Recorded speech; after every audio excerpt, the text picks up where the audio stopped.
Hey guys, in this video, I'm going to show you how you can download and install and use CodeBlocks on your Mac operating system. So let's get started and let's see how we can do it. So the prerequisite of installing CodeBlocks on your Mac operating system is that you need to either have the Xcode developer tools installed or Xcode itself installed on your Mac operating system. So let me show you how you can install the Xcode. So just open the App Store by clicking on the App Store icon and then search for Xcode here, and you will be able to see the Xcode result here, which is Xcode Developer Tools. So in my case, I have already installed it, but I have already created a video how you can install Xcode on your Mac operating system. So I will put the link of that video in the description of this video so you can install Xcode on your Mac operating system if you don't know how to do that. But this Xcode will take around 7 to 8 GB of space on your Mac operating system because it's going to install the Xcode developer tools, including the tools which you might not require, for example, for C or C++ development, which you want to do using code blocks, right? So if you don't have the space on your Mac operating system and you don't want to install Xcode in a full package around 7 to 8 GB, then you also have other option, and the other option is to install Xcode developer tools via the command line. It's not going to take so much space on your computer, but it's also going to work with your code blocks. So Xcode select space hyphen hyphen install is the command for that. So if you don't want to install Xcode developer tools from the App Store, then you can just run this command and this will work also. So I'm going to just copy this command and then I'm going to click on the spotlight and then search for the terminal and then open the terminal and then paste this command here, and then I'm going to press enter. And in my case, it says the command line tool are already installed, right? So I have already installed the full version of Xcode, and that's why it says that it's already installed. In your case, if Xcode is not installed via App Store, this command will work. So it's either or, right? Either you can use this command or install Xcode from the App Store.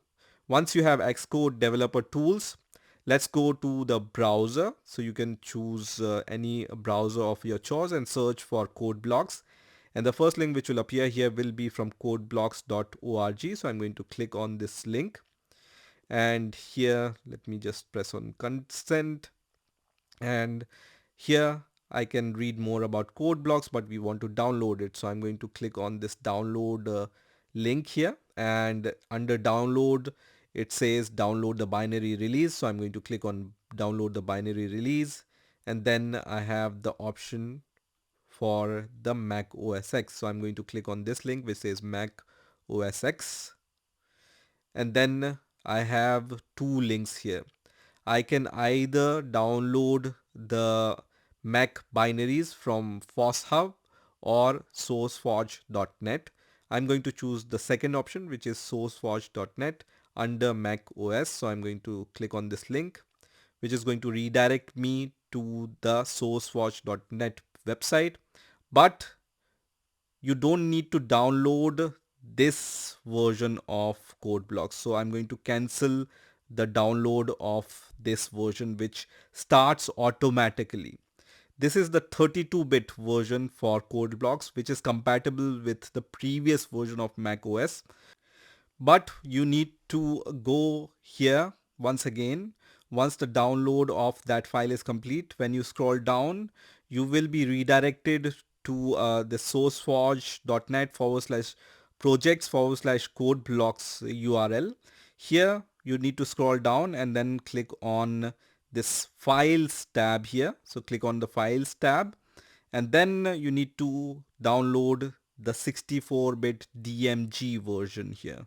Okay, so you don't need to download the zip file, but when you go to the files option. You need to download the DMG version of CodeBlocks here. I'm going to give this URL in the description of this video also, so you can directly come to this website. Otherwise, when you click on the SourceForge website from the CodeBlocks, it's going to download the zip file which we don't require.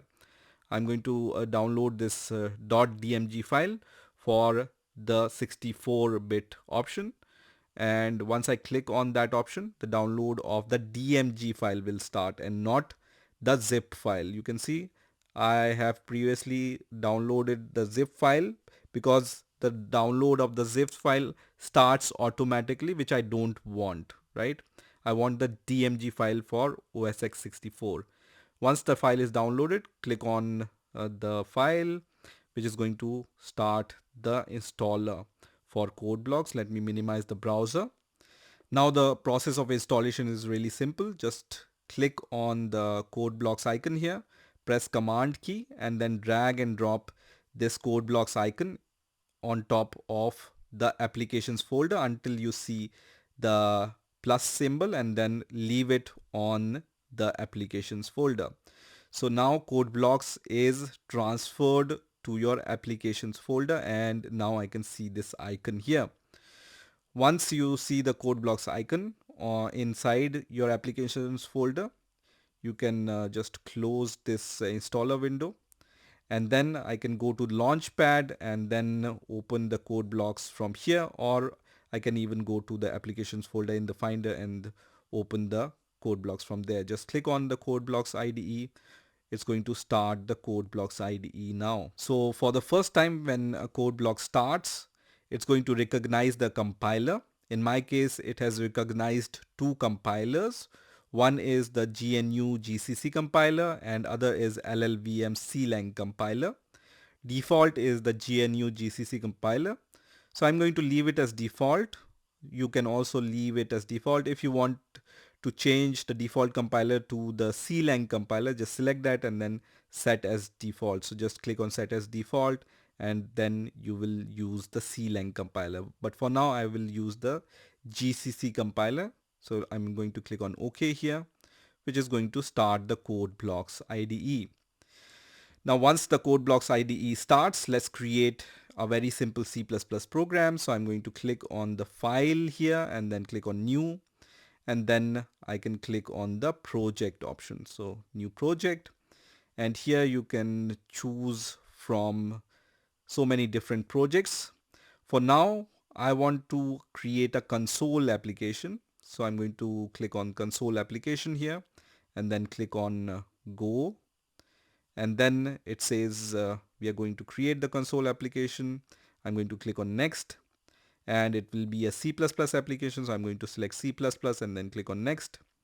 And then I'm going to provide the project title. I'm going to name my project as Hello World here.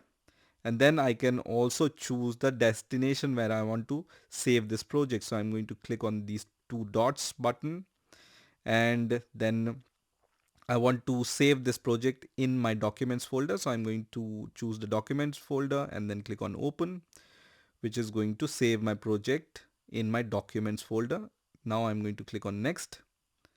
And then here you can see I can choose the compiler, which is GCC by default. Here I also have the option to choose the other compilers if I have those compilers, right? Also, it says create a debug configuration. I will leave it as default. Also, it says create a release configuration. I will also leave it as default, and then click on finish here. Once I click on finish, my project is created. So this is a C++ project.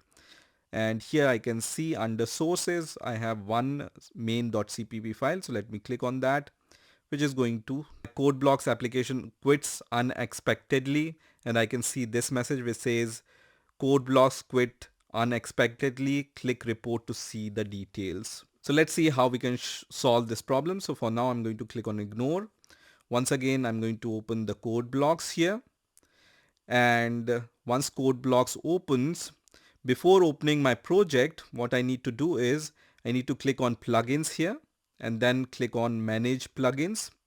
and there is a plugin called code completion plugin which causes this error. So I'm going to select code completion plugin and then click on disable in front of it. So I have disabled this code completion plugin, and once this code completion plugins is disabled, I'm going to try to open the project once again. So let me just click on file, click on open, and then click on my project and then click on open once again. And this time you will observe that the CodeBlocks doesn't quit unexpectedly and my project is opened.